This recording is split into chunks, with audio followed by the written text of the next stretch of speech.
இந்த ப்ரோமோவில் வந்து பார்த்தீங்கன்னா பெஸ்ட் பர்ஃபார்மன்ஸை இந்த வாரம் தேர்ந்தெடுங்க அப்படின்னு சொல்லி எல்லா ஹவுஸ் மேட்ஸ்கிட்டையும் பிக் பாஸ் அவங்க சொல்கிறாங்க. பிக் பாஸ் ஒரு பெஸ்ட் பெர்ஃபார்மர் காரணத்தோட தெரிவு செஞ்சு சொல்லணும். இன்னொன்று வந்து பார்த்தீங்கன்னா யாரை தேர்ந்தெடுக்கிறாங்கன்னா வீட்டுக்குள்ளே இருக்கவங்கலாம் ஒவ்வொருத்தவங்க சுபாஷினி போய் யாரை சொல்கிறாங்கன்னா நம்ம விஜய் பாரு அவங்க நல்லா கண்டஸ்டன்ட் பண்ணியிருக்காங்க, அவங்களுக்கு பெஸ்ட் பர்ஃபார்மன்ஸை தேர்ந்தெடுங்க அப்படின்னு சொல்லி இவங்க சுபாஷினி அவங்க சொல்கிறாங்க. அடுத்தது நம்ம வினோத் அவரு வந்து கானா வினோத் வந்து பார்த்தீங்கன்னா நம்ம விஜய் பார்வை தான் சொல்கிறாங்க.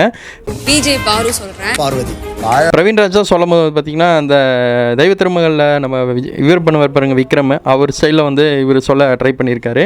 பார்வன்னு சொல்கிறதுக்கு இவ்வளோ கஷ்டப்படுறிய, ரொம்ப கஷ்டப்படுத்த நானே அந்த பேரை சொல்கிறேன் அப்படின்னு சொல்லி அவர் சொல்கிறதெல்லாம் பார்க்கும்போது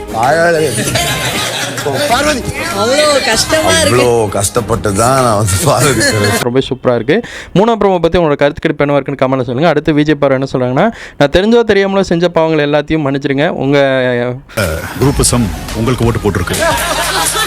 Really means உங்கள் டீம் மட்டும் வந்து உங்களுக்காக இந்த டைம் ஓட்டு பண்ணியிருக்காங்க அப்படின்னு சொல்லி பிக் பாஸ் அவங்க சொல்லி வாழ்த்துக்கள் கொடுத்துட்றாங்க. இதை பற்றி உங்கள் கருத்தை கமெண்ட்டில் பதிவிடுங்க. தேங்க்யூ ஃபார் வாட்சிங் டேஸ். Bye verse.